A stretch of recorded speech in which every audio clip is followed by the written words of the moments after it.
यहाँ उपस्थित सभी भाइयों बहनों और मेरे बुजुर्गों को मेरा जोहार।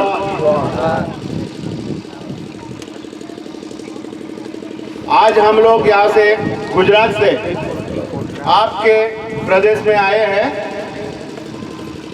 हमारा आने का मकसद आपके प्रदेश में आपके साथ जो अन्याय हो रहा है उसमें हम आपके साथ हैं।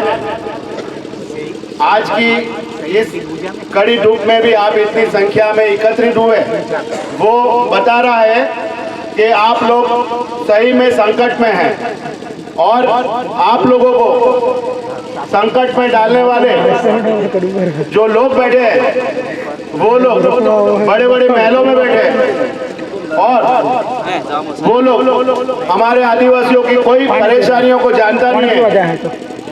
हमारे बुजुर्गों ने इस पहाड़ों के बीच में अपने गांव बसाए, घर बसाए और इस जमीन को रहने लायक बनाया।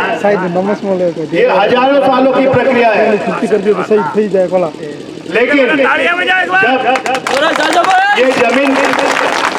ये जमीन रहने लायक हुई, फसल के लायक हुई, तब हमारे दुर्बुद्धि के शासक लोगों ने हमें यहाँ से उजाड़ने का निश्चय किया है। अगर राज्य सरकार की, केंद्र सरकार की मंशा यहाँ पर बांध बनाने की है तो हमारी उनको चुनौती है। अगर आपको पानी की यहाँ पर जरूरत है तो आप आदिवासी क्षेत्र में बांध नहीं बनाकर जो गैर आदिवासी क्षेत्र में वहां पर अपने बांध बनाए,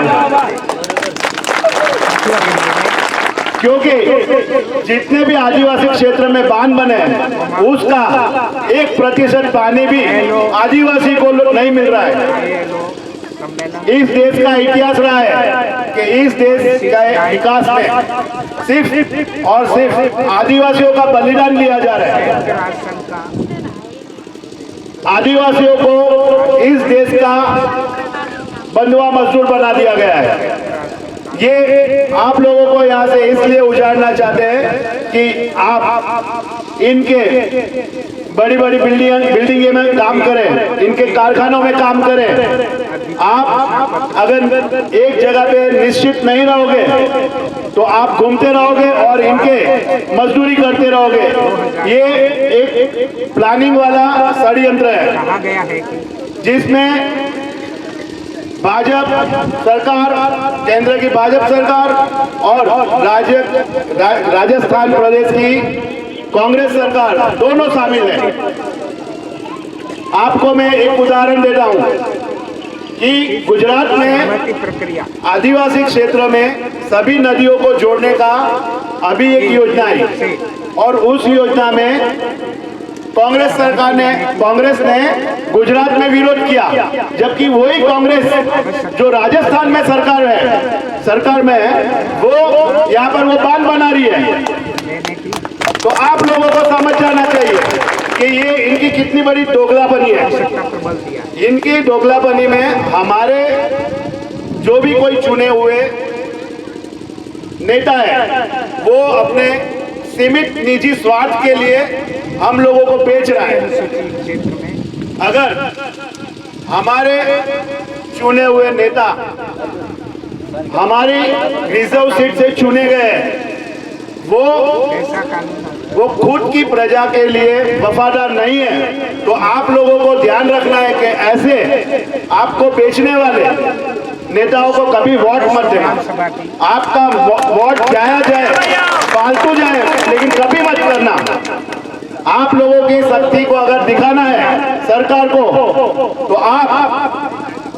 आप सब इकट्ठा होकर आज ही एक प्रस्ताव पर सब अपने हस्ताक्षर करेंगे। जिनको अंगूठा मारना है वो अंगूठा मारेंगे और सरकार को निर्देशित करें कि आप हमारे साथ अन्याय कर रहे हैं और हम इस अन्याय को सहेंगे नहीं।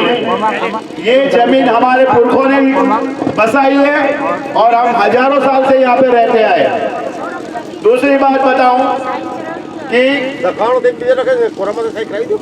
संविधान में आदिवासियों के लिए बहुत से प्रावधान किए हैं, जिसमें देश के बहुत सारे क्षेत्रों को आदिवासी के लिए आरक्षित रखा है।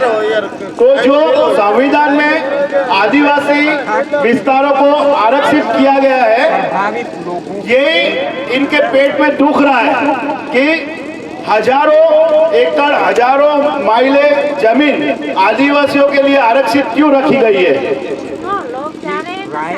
तो ये लोग अपने विकास के लिए, आदिवासियों के विकास के लिए नहीं, अपने फायदे के लिए ऐसी योजना लाते हैं कि सिर्फ न सिर्फ देश में आदिवासियों को झेलना पड़ता है। आपने देश में कभी भी किसी योजना में देखा होगा कि दिल्ली खाली करवाई गई, जयपुर खाली करवाई गई, कि उदयपुर को खाली करवाया गया। सिर्फ न सिर्फ इनको हमारे गरीब आदिवासी जो बेचारे मेहनत मजदूरी से अपना पेट भरते हैं और एक ईमानदारी की मिसाल पेश कर रहे हैं। आज इस देश में अगर सबसे ज्यादा ईमानदार और मेहनती और पसीने की रोटी खाने वाला है तो कोई है तो आदिवासी है। बाकी के सब दूसरे का खून पीकर इस देश में मकड़ी की तरफ फूले हुए हैं। तो मैं अब ज्यादा नहीं बोलूंगा, लेकिन इस 23 गांव और 11 पंचायतों की जनता को मेरा आह्वान है कि अगर आपको विस्थापित होने से बचना है तो आपको कानून का सहारा लेकर इनकी मानसिकता को पहचान कर शांतिपूर्ण रूप से आपका आंदोलन, आपका सत्याग्रह और आपका विवेक चालू रखना पड़ेगा। ये हमारा संवैधानिक अधिकार है। संविधान में लिखा है कि किसी भी व्यक्ति को अन्याय होता है तो अपना विरोध करने का उसको अधिकार है। इसलिए आप कतई किसी चिंता में मत रहना, कोई डर मत रखना कि हमको पुलिस उठा के जाएगी, ये करेगी। हमें संविधान की मर्यादा में अपना आंदोलन चालू रखना है और इसी आंदोलन के तहत गुजरात में हमने ऐसी बांध परियोजना को अभी स्थगित करवाया है। आप समझ रहे हो, जब गरीबों की ताकत इकट्ठा होगी ना तो बड़े बड़े महल हिल जाते हैं। तो आप अपने आप को कमजोर मत समझना। गुजरात में अभी 1 महीने पहले ही दिल्ली की सल्तनत को 4 नदियों को जोड़ने वाली बड़ी परियोजना को रद्द करना पड़ा है। तो आप अपनी ताकत को पहचान लो, बिल्कुल डरो मत, हम आपके साथ हैं। और अब ज्यादा नहीं बोलूंगा, आप लोगों ने बहुत हमारा इंतजार किया है, अब कड़ी धूप में बैठे हो, तो मैं मेरा यहाँ पर जो निवेदन है समाप्त करता हूँ और जय जोहार करके अपना स्थान देता हूँ। बहुत बहुत धन्यवाद। गुजरात से बता हुए मेरे मेहमानों को और डूंगरपुर से बता रहे उनको भी, परवीन भाई परवार को बहुत धन्यवाद।